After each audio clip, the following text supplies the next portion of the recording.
the name of our Lord Jesus Christ. May the love of God be with you. Today we are going to go to Acts chapter 21. Paul departing to Jerusalem. So when Paul departed from them, which was not easy parting, Paul poured his life and love into these leaders from Ephesus, and they loved him deeply in return. So when Paul departed, he sets a course of travel. He departs from Ephesus, he comes to Kos, then Rhodes, then to Patara, a place called Patara, and finding a ship sailing to Phoenicia, he went aboard and set sail. Finally, he lands in Tyre, and finding his disciples there, spent 7 days with them. There also he preaches the gospel. Wherever he goes, he finds some disciples, finds his fellow people, he spends time with them, comforting, exhorting, and giving encouragement by the word of God. Then finally he knelt down on the shore and prayed and departed to Jerusalem. Verse 7 says, he arrived at Ptolemais, and there he was greeted by his brethren and stayed with them one day.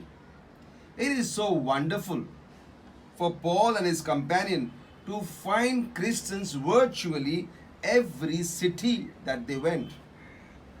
This showed how the expansion of Christianity was covering the entire Roman Empire. Christians were everywhere, it seems so. What a mighty work of God. The thing which started in Acts chapter 1:8, where when they received the Holy Spirit, they were supposed to spread the gospel to Judea, Samaria, and to the uttermost part of the world. And here you see, by the time we are in Acts chapter 20, 21, we see here that how Christianity is spread. It has spread to Greece, to Ephesus, to Corinth, whichever places they went, they could find fellow believers. Such was the power of the gospel being preached. And the gospel today has the same power. When we will preach it with the same power, it will spread and it will go to places. It's that people like Paul, they took it seriously and they preached it, and the word of God spread. Then Paul, his companion, departed and came to Caesarea and entered the house of Philip the evangelist, who was one of the 7, and stayed with them. Just to again back up and remind you, in one of the chapters we read before, Philip was the same person who spoke about the word of God boldly. He was the one who was filled with the Holy Spirit. He was the one who was taken by the Holy Spirit, transported in the Spirit, and he was found to be in the middle of desert, where the Ethiopian, the eunuch, was reading about prophet Isaiah. And that time he goes to the chariot and he tells him, would you like me to explain what you are reading? And we know about the story, how the eunuch got saved. This same Philip was here in Caesarea, and he had shared this gospel to the Ethiopian. Many years later, he was still there and he was sharing the gospel. See what the Bible says about him. The title, the Bible says, Philip the Evangelist. Philip the Evangelist. What does it mean here? He was the spreader of the good news. He was known by the good news he preached to other people. The good news about who Jesus is and what he did for us. Now, this man had 4 virgins, daughters, who prophesied, means they were also blessed with the gift of prophecy. So Philip, his household, served the Lord. Coming back to the verses 10 to 14, Prophet Agabus warns Paul at Caesarea. The word of God goes like this. A certain prophet named Agabus came down from Judea. When he had come to us, he took Paul's belt, bound his hands and feet, and said, "Thus says the Holy Spirit." He took Paul's belt. What he said? "Thus says the Holy Spirit, so shall the Jews at Jerusalem bind the man who owns this belt and deliver him into the hands of the Gentile." The prophecy of Agabus was true and genuine. He was warning Paul that he is going to face challenges in Jerusalem. But to the word, they added a human application.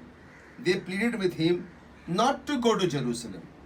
The prophecy came that if he goes to Jerusalem, he is going to be persecuted. He is going to face challenges. So the people, in a human way, they wanted him not to go to Jerusalem. But Paul knew of the danger ahead, but he was obedient to God's will. So he says, "For I am ready not only to be bound, but also to die at Jerusalem for the name of Lord Jesus." You see, he was committed to the work of the Lord, to the work of the Lord, and how the Holy Spirit was working through him. He knew that the Holy Spirit actually was preparing him. It was not trying to stop him. Same like when Jesus was about to go to the cross. He knew the pain he was about to undergo. It was painful for him too. He knew. But the will of the Lord had to be accomplished. Here, the warning from the Holy Spirit was intended to prepare Paul, not to stop him. To choose the suffering means there is something wrong. To choose God's will, even it means suffering, is a very different thing. When we know we have to go to suffering, but we still choose God's will, that is what we are called for. He chose God's will. Jesus did, whether it means suffering or no. Same way, think about Lord Jesus Christ. When he went to the cross also, he said, "Not my will, O Lord, but let your will be done." Think about the Savior Paul here. He was willing to pay this price. Think about the message that brought this willingness. His willingness to die for the name of Jesus Christ. He was able to suffer anything. The will of the Lord be done. So they all came to an understanding that God's will would be done. They came to trust that even if Paul was preaching, or Paul was probably right or probably wrong, God's will would be done. God's will always be accomplished. They attributed Paul's insistence to go to Jerusalem, despite the danger, as the will of God. Same like Jesus said, we know, "Not my will, O Father, not my will. Nevertheless, your will be done." Such was the vigor and passion of Paul for the word of God. He fought the good fight of faith. So we need to also follow and do his will. Not our will, but will of the Lord. Let us all believe God that we have to do his will. Whether it is counts for suffering, take it as all joy, because all that you do for the Lord is rewarded in Jesus' name. Amen. Let me pray for you. Heavenly Father, we come to you in the mighty name of Jesus. Lord God Almighty, we thank you. We thank you, O Jesus, that because you went to the cross, we are set free. Because you obeyed the will of God, we are today set free from every sickness, every pain, every oppression. Same way, even Paul knew that he was to be bound in chains in Jerusalem, yet he went because he loved you, Jesus. He wanted to do your will. Today, Father God, when some pain, some trial, some tribulation comes to us, we get discouraged. We feel we should not go ahead. But Lord, your word is very clear. It says trials and tribulations will come. but be of good cheer.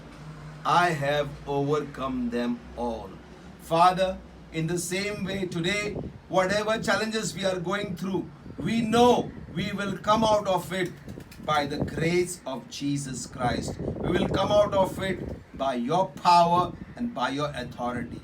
We just thank you and we bless you, for we know, Lord, with you on our side, we are mighty conquerors. In Jesus' name, be blessed, be safe. God bless you.